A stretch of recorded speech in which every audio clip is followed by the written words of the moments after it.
Hello, welcome to Gemstone Tarot Friday. Oh my God, Friday, obviously not a hair date, Friday the 20th-ish of November 2025. All right, I don't know, I think so. What do we need to know, please? We're using a happy tarot using sarsaparilla because we need a bit of colour, we need a bit of sunshine. I know this is what it's like for you over in Australia, isn't it? I think. I don't know. Let me know what the weather's doing for you and where you're at. You must be coming into summer. You must be, because we're coming into winter, aren't we, with the solstice? Okay, what do we need to know, please? I get it. It feels to me, oh my God, like we've come out of Scorpio season just, oh God. And I feel like this every year. Like I willingly go into Scorpio season because I know the good that it can do.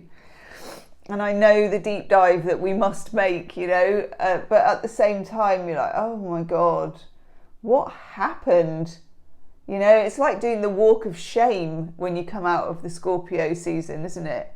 You sort of got your shoes in your hand and you're just tripping down the high street at 5 a.m.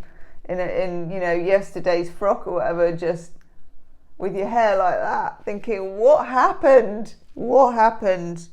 And I guess, yeah, we're now supposed to take stock. I hate the expression take stock, actually, but I get it. And I think it's true. And yeah, oh God. I know that's in reverse. Good. Good, good, good. Oh, Christ. Very muff. All right. Sorry. One more. Oh.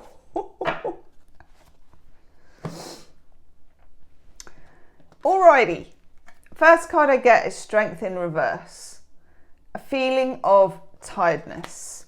And Sun's been doing that weird thing that I can't remember the name of it. And the planets are in retrograde and Scorpio season has dragged us all through the hedge backwards, and it's a lot, and we could be feeling and will be feeling a bit depleted. So you may be a bit psychologically depleted, you may be physically depleted, you may be a kind of a strange admixture of both. So the next card kind of tells you what to do about it. And here we are. It's like the Hermit, the pink lame gown and the no-faced hermit. This is hibernation time, and this is going to count whatever the weather's like for you, whatever the season is. It's going into the cave. Now, you know, not all caves are alike. I have a feeling if I had a cave, it would have a very good sofa in it and probably a laptop or television, and I would watch crap telly and drink hot chocolate and, you know, do stuff like that. So I guess it comes under the umbrella of self-care as well, which, I don't know, it kind of falls into the category of journeys and things like that for me. I don't like, it's overused, isn't it? It's overused, and it's often overused for people to sell you products that don't work. So it kind of has that slightly icky feeling about it. So, however self-care looks for you, which could be drinking more water, could be going for a walk, could be getting a bit of sun, you know, a bit of light. I mean, I should be doing that too. There are days when I just don't see daylight in the winter because it's not there, you know, and if you don't get out and make the most of it and grab it.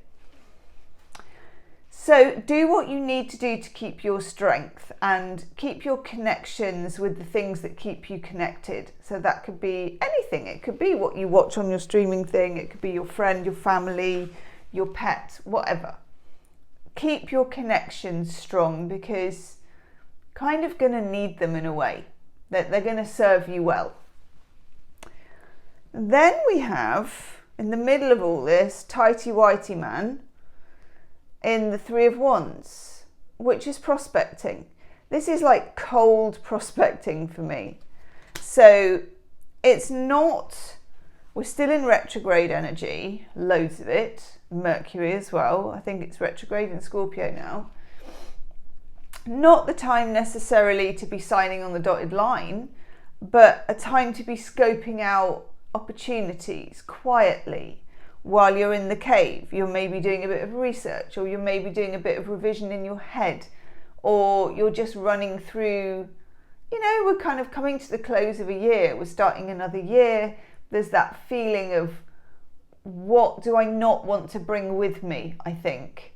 And not just from this year. I think this year in Scorpio season, we've had the opportunity to let go of baggage that has gone back years and decades. Ancestral stuff that we've sort of limped along with. I'm getting a channeled message of a really bad luggage bag. When you get a really bad luggage bag that you only discover is bad when you go away with it, and it's an absolute travesty of a luggage bag, but you need to carry your stuff with you, so you've been lumping along with this bag. I'm getting that the universe probably wants us to be a bit more selective, and it's going to do what they do on planes, where they give you a weight limit, and it's like you can have 10 kilograms or whatever it is.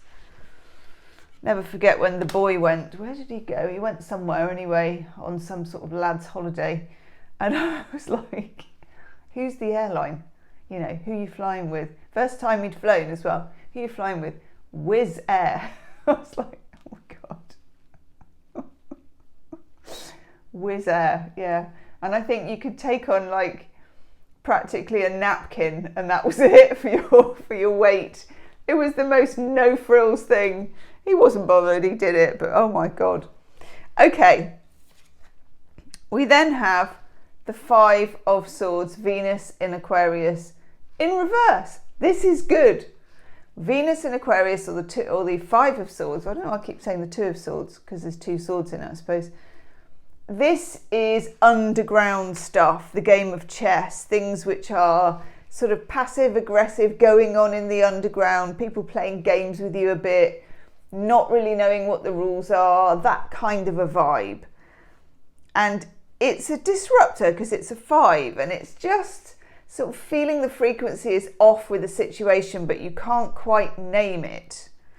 And I think yesterday we were talking with the Queen of Wands about how you don't need to initiate, but you do need, when called upon, to say your piece and stand up for who you are. We also have the 9 of Swords. It's a time of fret, it's a time of worry, it's a time of overthinking, and I'm going to call it overthinking, and I don't always with the 9 of Swords, but I think this time it may be overthinking, over-ruminating, just, especially if you are an analytical person, you're going to be analysing the hell out of it. What my mum calls peering up your own backside. Try not to. Page of Cups in reverse. Why has X, Y or Z not happened, not arrived? Why have I not heard yet? Why have they not said yet? Why is this not happening?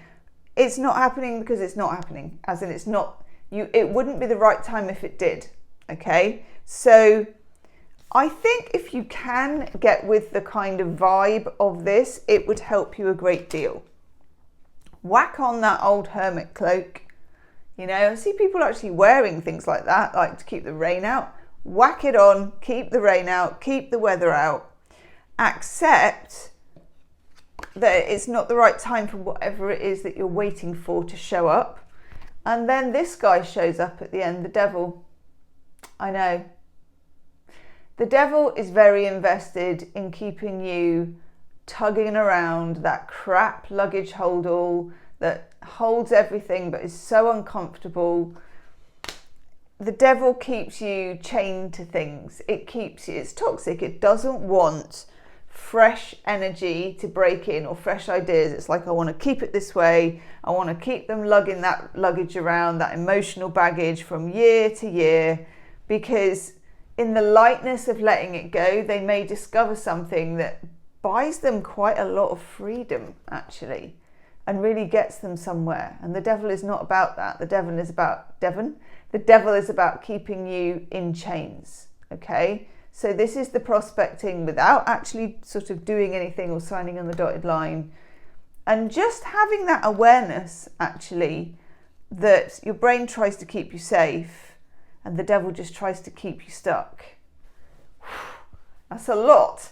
Leave me a comment. I will see you tomorrow. Namaste.